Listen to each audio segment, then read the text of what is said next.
কুলাঙ্গাররা আবার সংগঠিত হবে, আবার বাংলাদেশে তারা মসজিদে যাওয়ার পায়ে তারা করবে। এটা আমরা ধরে ফেলেছি, বুঝে ফেলেছি। আজকের কয়েকদিনের অবস্থা আমরা দেখেছি। এই চর পেছনে বিভিন্ন আওয়ামী লীগের কুলাঙ্গাররা, সন্ত্রাসীরা আবার বাজারে বাজারে উঠে বেড়ে সংগঠিত হওয়ার চেষ্টা করছে। আওয়ামী লীগের সন্ত্রাসী কুলাঙ্গারদেরকে বলে দিতে চাই, তোমরা এখনো সময় আছে।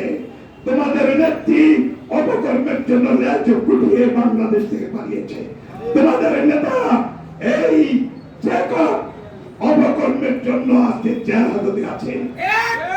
জ্যাকবের বিরুদ্ধে শত শত কোটি টাকা লুটপাটের দুর্নীতির অভিযোগে দুর্নীতি দমন কমিশন মামলা করছে। তোমরা বহু চেষ্টা করেছ 16 বছরে নাজিমুদ্দিন আলমের বিরুদ্ধে একটি দুর্নীতি মামলা সাজাতে, কিন্তু কোন জায়গায় কোন রকম কোনো পাওয়া নাই। কারণ নাজিমুদ্দিন আলম এবং বিএনপি দুর্নীতি করে নাই, এই জন্য দুর্নীতির বেড়া দেওয়া তোমরা আমাদেরকে জনসম্বন্ধ কাটাতে পারো নাই। এখন নতুন নতুন ষড়যন্ত্র করছ।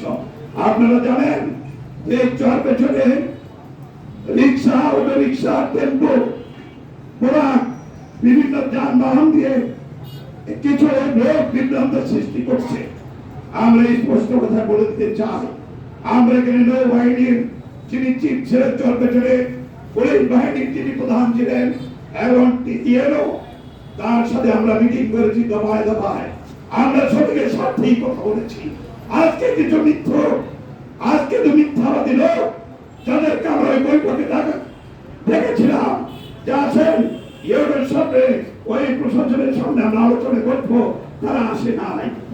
আজকে তারা বড় বড় কথা বলে তাদের দাবির পরিপ্রেক্ষিতে চর পেছনে গুলো বন্ধ হয়েছে। প্রশাসন থেকে যখন সিদ্ধান্ত আমরা সরিয়েছি, যেহেতু হাইকোর্টের রায় আছে, সুতরাং কোন টোল কালেকশন যানবাহনে করা যাবে না। তারপরে এসেই আমরা প্রথম মাইক করেছিলাম, কিন্তু আমাদের মধ্যে ওই জায়গায় বলেছি একটি কুচক্রী মহল শুধু নিজে বিএনপির খাতে নাম লিখিয়ে আজকে ভাইরাস হয়ে অন্য জায়গায় ঘুরছে। তার ফ্যামিলিতে একটি লোক বিএনপিতে নাই।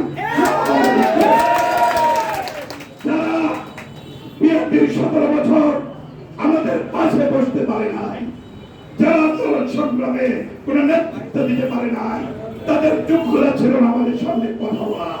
তারা আজকে কিছু প্রশাসনের আওয়ামী লীগ দালাল এবং চর পেছনে আওয়ামী লীগের কিছু সেই গঠফাদারদের ইশারায় তারা আমার মাইক বন্ধ করতে দিচ্ছিল। আমি কোনো হিসিকে যাই নাই, কারণ আমি জানি একটা সমস্যা হলে পত্রিকায়, টিভি মিডিয়ায় প্রচার করা হবে বিএনপি গন্ডগোল করেছে। সেই স্বার্থ মাথায় রেখে আমি কোন রকম উচ্চবাচ্য করি না। আমি তাদেরকে বলেছিলাম এই জিনিসটা বিএনপির পক্ষে হয়েছে, এই জিনিসটা বিএনপির তরফ থেকে হয়েছে। বিএনপি জনগণের রাজনীতি করে, শ্রমিকরা বিএনপি করে। আমি একটা মাইক নিয়েছি বিএনপির পক্ষে, প্রয়োজনে তোমরা আরেকটা মাইক বিএনপির পক্ষ থেকে নামাও, তবুও মানুষ বোঝো যে এটা বিএনপি শ্রমিকদের পক্ষে। আমি তাদেরকে শোনাতে পারি নাই, কারণ তারা বিএনপির এজেন্ডা বাস্তবায়ন করে না, তারা আওয়ামী লীগের এজেন্ডা বাস্তবায়ন করে। নিজেদের ঠিক করে চর পেছনে আওয়ামী লীগকে প্রতিষ্ঠিত করতে চায়। সেজন্য আমি, আপনারা জানেন 29 মে, 29 এপ্রিল আমি এখানে বসে এই পানির অফিসে লাইভে এসে আমি বলেছিলাম যে অটো রিক্সা, বোরাক, টেম্পো, মাইক্রোবাস সহ ট্রাক, মালবাহী ট্রাক, লরি যত কিছু আছে সব কিছু টোলের আওতাভুক্ত থাকবে। তোমরা এই ঘোষণা দিতে পারো না, সেই স্বচ্ছ তোমাদের ছিল না। আজকে নানান কথাবার্তা বলো, এই সমস্ত বিভ্রান্তি করে কোনো লাভ হবে না। আর চর পেছনের প্রশাসন তারা বিভিন্ন রকম খেলাধুলা করে, তারা গ্রুপিং ভাব করে একটা গ্রুপকে উস্কানি দেয়। এই শ্রমিক সমাবেশ থেকে চর পেছনের প্রশাসনকে বলে দিতে চাই, আমরা জানি আপনারা কারা। আওয়ামী লীগকে পুনর্বাসনের চেষ্টা করা হলে, কোন রকম আওয়ামী এজেন্ডা বাস্তবায়নের চেষ্টা করা হলে চর পেছনে আপনাদেরকে প্রতিরোধ করা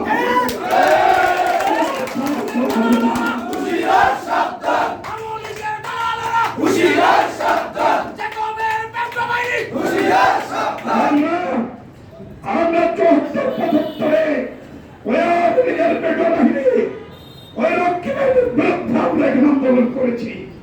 আমরা 82 সাল থেকে 90 সাল পর্যন্ত একসাথের বিরুদ্ধে আন্দোলন করেছি।